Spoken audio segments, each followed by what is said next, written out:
La psychologie des foules étudie les différences de comportements individuels dans les grandes accumulations de personnes et dans la solitude relative. Cette section de la psychologie sociale est pertinente pour la recherche car les grandes concentrations de personnes peuvent être dangereuses et imprévisibles. Les foules sont des organismes mentaux, rythmiques et respiratoires. Lorsqu'un grand groupe de personnes est mu par des émotions et un seul objectif, il est presque impossible de le contrôler. Le comportement des foules attire l'attention non seulement en raison de sa fonction, mais aussi en raison du risque de blessure. L'histoire connaît de nombreux cas où des personnes ont été piétinées par de grandes accumulations de personnes. Qu'est-ce que la psychologie des foules? Quelles sont leurs caractéristiques et leur structure? Quels sont les types et les méthodes de gestion? La psychologie des foules. L'étude du comportement des personnes remonte à la nuit des temps et la psychologie des foules et des émeutes a suscité un intérêt particulier. Caractéristiques psychologiques des foules. Les grandes foules ont un grand pouvoir, qu'il est presque impossible de contrôler. C'est sa principale caractéristique psychologique. Chaque individu doit obéir, mais il est très difficile de commander un grand nombre de personnes. Dans certains cas, lorsque les gens suivent un chef, une grande accumulation de personnes est contrôlée. Par exemple, un régiment de soldats qui suit son commandant ne peut pas être appelé une foule. Une assemblée de personnes sans domicile fixe ne peut être comparée à un soldat discipliné soumis à un ordre. Cependant, un orateur puissant qui peut rassembler des partisans peut les contrôler. Une autre caractéristique psychologique est la fluctuation des opinions. Supposons qu'une femme adhère à un point de vue particulier sur les relations familiales, selon lequel elle doit rester à la maison et s'occuper des tâches ménagères. Cependant, un homme arrive à la réunion en exigeant que la femme soit autorisée à travailler. Cette personne peut passer,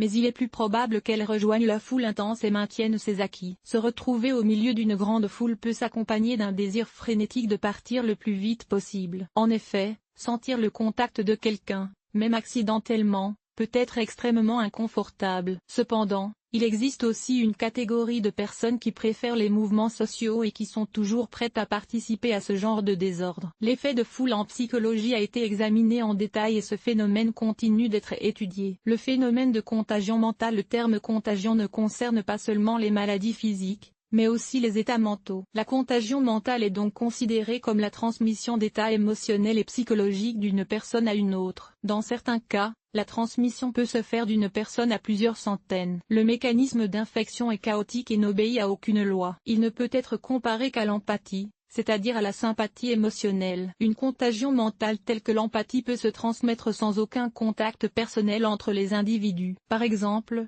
après avoir regardé un film sur une attaque d'araignée, un groupe de personnes a eu l'impression que quelqu'un rampait sur leur corps. Cet état anormal peut atteindre son paroxysme lorsque la méfiance normale se transforme en panique. La fonction d'intégration de la contagion mentale est utilisée pour unir l'équipe. Par exemple, des réunions de planification sont organisées sur le lieu de travail le matin, au cours desquelles les managers peuvent mettre les employés dans une ambiance positive pour leur journée. Cette fonction est également utilisée pour augmenter la suggestibilité des personnes. Le groupe reçoit un discours persuasif de l'instigateur et, avec le temps, tous les participants commencent à croire joyeusement chaque mot. La fonction expressive est utilisée lors d'événements publics. Par exemple, un groupe de personnes non organisées se réunit. Chacun a ses propres sentiments, expériences, problèmes et difficultés. Les organisateurs d'une fête, d'une conférence ou d'un concert sont contagieux pour ceux qui arrivent de bonne humeur et, au bout de 20 minutes, le public chante inconsciemment sur l'air et bouge au rythme de la musique. Lorsque vous pénétrez dans une foule,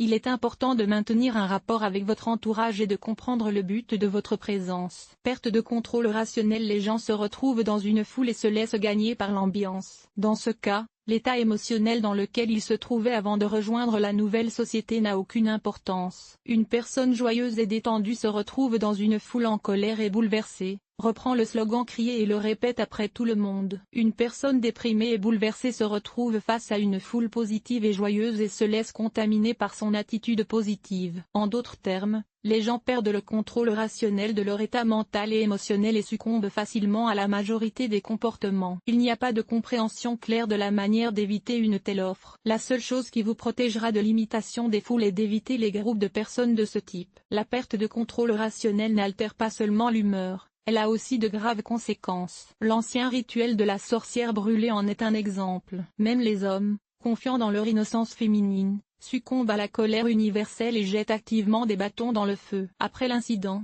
les regrets, la tristesse, le désespoir, et tous ces effets sur la foule peuvent devenir un déluge. Chaque membre de la communauté augmente son pouvoir de destruction auprès du public, mais il faut bien commencer quelque part. Comment les foules se forment-elles? La formation d'une foule peut se faire de deux manières, aléatoire et délibérée. Dans le premier cas, un événement conduit soudainement à la formation d'une foule. Il peut s'agir d'un accident, d'un attentat, d'une performance d'un artiste de rue ou de la vente de marchandises à bas prix. L'action de masse annuelle Black Friday est connue pour conduire à l'accumulation de masse sur les lieux de vente. À plusieurs reprises, des troupeaux de personnes se sont précipités vers les rabais et ont été piétinés. Dans le second cas, l'instigateur de la foule crée une agitation dans un but précis. Il peut s'agir d'une collecte d'argent, d'un désir d'attirer l'attention ou d'apporter des informations aux masses. En quoi consiste une foule? Les foules sont basées sur la formation d'une accumulation de personnes par l'instigateur. Cela peut se produire inconsciemment ou délibérément. Par exemple,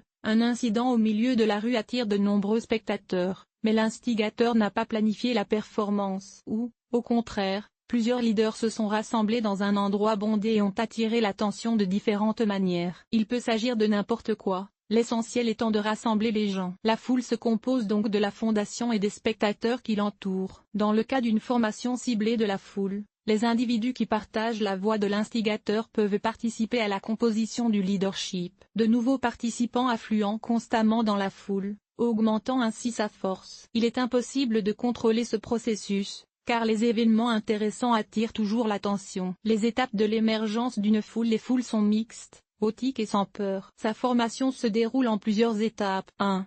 Formation du noyau de la foule, un agitateur qui vient délibérément rassembler les gens pour attirer l'attention et l'action. Des événements qui attirent l'attention. Plus l'activité nucléaire est dynamique, plus l'audience augmente rapidement. Le fait de se joindre à une masse de personnes suscite la curiosité et des objectifs spécifiques, par exemple la participation à un rassemblement. Au fur et à mesure qu'un public se forme, tous les participants deviennent plus libres et plus sensibles aux informations extérieures. En effet, si vous vous comportez de manière provocante, joyeuse et positive, personne ne le remarquera. Personne ne prête attention aux paroles et aux actions extraordinaires parce qu'il y a beaucoup moins de monde. 3. Hors de l'attention. Au départ, la foule forme un événement spécifique qui est discuté au sein du groupe. L'émergence d'un nouvel objet d'attention déclenche un rassemblement encore plus important des personnes réunies, une nouvelle vague de développement de l'état émotionnel. 4. L'activation des participants individuels. L'attention créée par la concentration de l'attention sur le nouvel objet doit être déchargée. Il est logique que certains individus ne résistent pas à la pression et stimulent tous ceux qui les entourent de manière indépendante. En conséquence, un tel comportement entraîne différentes conséquences, souvent négatives. Type de foule.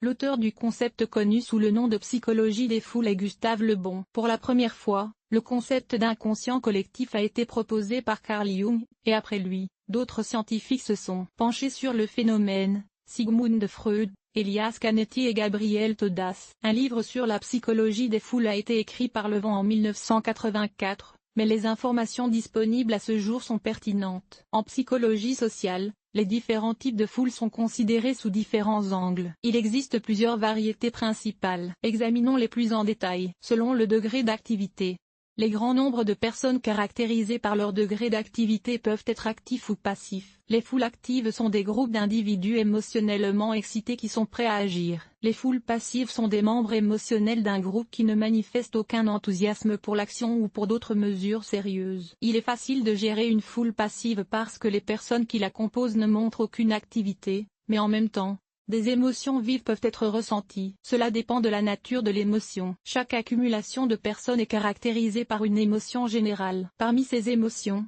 on peut citer joie, concert, fête, foire, panique, accident, incendie, tremblement de terre, attaque, rassemblement, piquet de grève. Les publics enthousiastes ne sont pas agressifs, mais la plus grande menace est celle des groupes de personnes paniquées. Dans ce cas, des personnes sans analyse courent dans différentes directions et fuient le danger. Dans ce groupe, il y a souvent des blessés et des lésés. Selon le degré de spontanéité, une foule est en soi un phénomène spontané, mais elle se divise différemment en groupes organisés de diodes électroluminescentes. Les masses organisées agissent souvent dans le cadre d'un plan. Par exemple, le cortège festif pour les fêtes du printemps et du travail le 1er mai, ou le régiment immortel le jour de la victoire. Ces groupes sont faciles à gérer parce qu'ils ont été rassemblés dans un but précis. Les groupes à caractère humain se forment sous l'impulsion d'un instigateur, qui subordonne ensuite les participants. Si le leader met fin au comportement qui excite la foule, le public et l'apparence ne voient rien et doivent partir. Comment gérer une foule?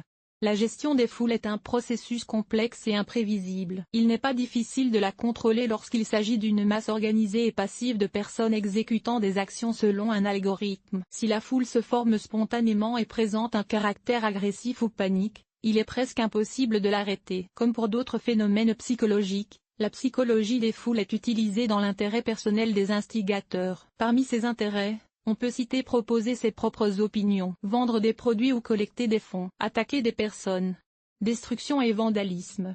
Les appels à l'action. L'étude des types de foules en psychologie a permis aux scientifiques de mettre en évidence plusieurs caractéristiques qui constituent des outils de contrôle des masses. Démonstration de puissance et de force. Perdus dans la foule, les gens se mettent instinctivement à la recherche de participants puissants. Les réunions non structurées et spontanées sont très primitives. Par conséquent, l'utilisation démonstrative du pouvoir et de l'autorité permet d'établir un contrôle sur le groupe de personnes. Performance expressive.